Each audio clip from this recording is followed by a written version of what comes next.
Okay, Tom and Corey, real-time reviews. This is pretty good. I like this episode.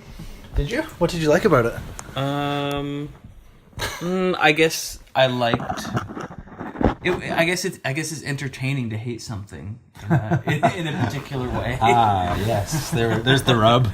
Yeah. Yeah. So Adam Schiff is the opening interview. Yeah. I'm not overly fond of him, and to me, the elephant in the room is that he is not a very effective debater, and you even see that when he's basically dodging Bill's questions. This scripted format that all politicians from here to the ends of Western life are coached into doing. Just answer the questions. Just answer the questions. Yeah. People are sick of this, obviously. Even the good answers he gave were kind of like that. Like when Bill tried to ask him about Ronald Reagan or something like that. You know? Yeah. And it's like you could tell as the gears were turning in his head, he's like, well, I can't just do ad hominem attacks against Ronald Reagan. Yeah. Because that will alienate the Republican base voters I'm trying to court. So instead, I'm going to cast Ronald Reagan as the good guy and then say modern Republicans are bad. But no, just, own up. Ronald Reagan was a terrible president who created a terrible situation. Why pretend that battle is lost, And plus this When it's idea so relevant. that the populist right has this affection for Ronald Reagan is such a 90s talking point. I mean, a real right-wing person today just laughs at that. Yeah. Well, I'm glad we're both mad about that then. Yeah, oh, totally. On to the panel then. I suppose we have... Who do we have? We have Donna Brazile, she's good on the panel because she knows how panels work. Yes. Unlike the congresswoman from Missouri. Yeah, former senator from Missouri, Claire McCaskill. Yeah, she. You could tell she was out of her element. Huh. I have no bet. Yeah. No. Well, I just liked her opinions more. I liked her message of we need to now. Even though I disagree with her on some of the things, I like the regressive left getting a talking to by someone being like, hey, we need to, not all have Skrillex haircuts because we need to get some votes in Pennsylvania. Oh, and also, I think her and Donna Brazile made a good point. Like you can't just campaign in 8 states. Yes. Well, no, actually, no. Sorry, Donna Brazile said that. Oh. Claire McCaskill.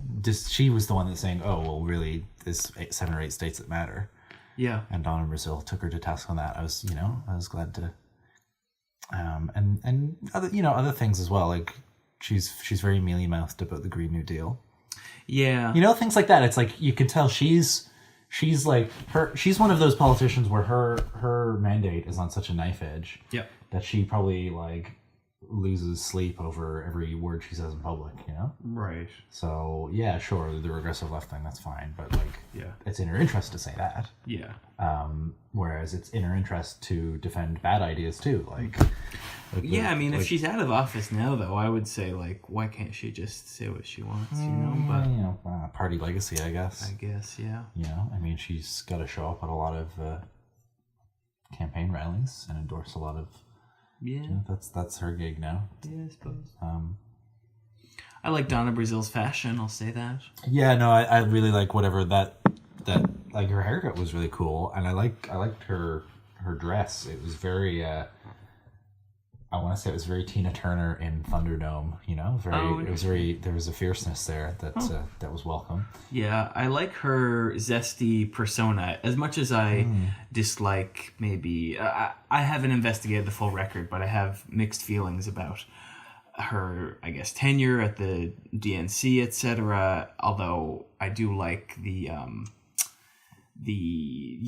revealing the sins of Debbie Wasserman Schultz in retrospect. And maybe, who knows, she could come out for Bernie. What she was saying about the Rue or the Trinity, she was trying to say there, we need a... I thought that was funny, because she said the Rue, Trinity, and the... What was the last thing she said? Ginger? I'm not sure. But I think that was a really oblique reference to Cajun cooking.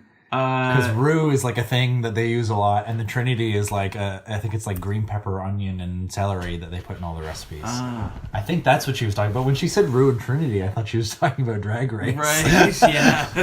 So, yeah, that was a bit hard to unpick. Yeah. I mean, you can find us on Twitter, Donna Brazil, if you'd like to clear that up. Oh, yes, yeah. Oh, she's best kind.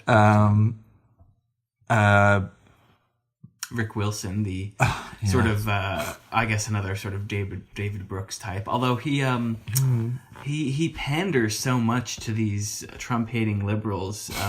He gets pooped on by Ann Coulter a lot, for... I mean, he's fine, I guess, but, not my cup of tea. Yeah, he was certainly the least interesting panel member this week. And, it's like, how many weeks in a row can you have, some journalist that wrote a book that's like, the title is basically Trump is bad, blah, or, everything Trump is, duh, like, you can't have a guy like that on every week, can you? Yeah, and I just don't know what his brand is this season, I'm like, okay, Rick Wilson. Yeah. And then the Frenchman, Bernard-Henri Levy, or Levy-Henri, or... Yeah, I feel like I might be getting him mixed up with someone, but I bet he's not super popular in France. I think he probably is. I just didn't realize that he was such a hawk, but then again, so is Anthony Giddens, I guess. So it's like, public intellectual. The other thing, again, the elephant in the room, like you said, like the French, the language barrier, that was an issue for me. It's like when Bill was reading excerpts from his book, I was like, oh, that sounds like it's, it's quite persuasively written. Yeah. But in person, he's just sort of, Yeah. I feel like if I was being generous, there was a lot that was lost in translation. Oh, yes. But since I'm not in the mood to be generous, yes, he was just sort of a stuttering kind of... Yeah. A stuttering boob that was just... Yeah. Like he wasn't saying anything very insightful. And like every time Bill asked him a question that seemed like it could go in an interesting direction, he just gave like this weird, vague...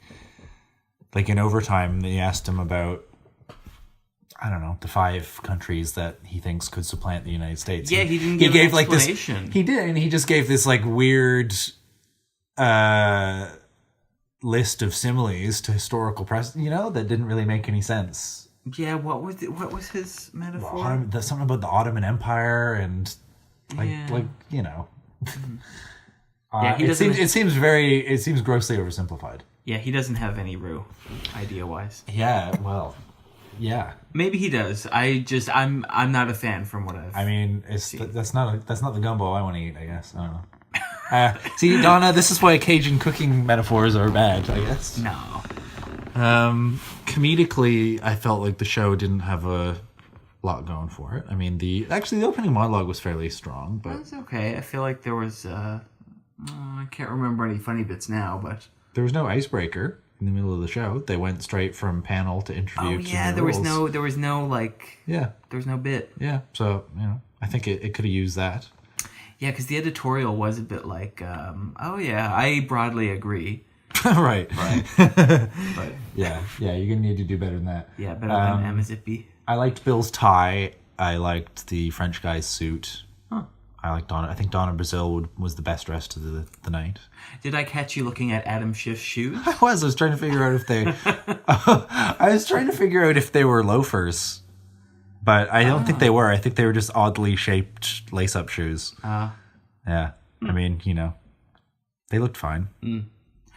I feel broadly satisfied with this. I am left wanting more, but there was still a lot of decent stuff, I suppose. C+ for me. Oh, really? Okay, I'm going to give a B.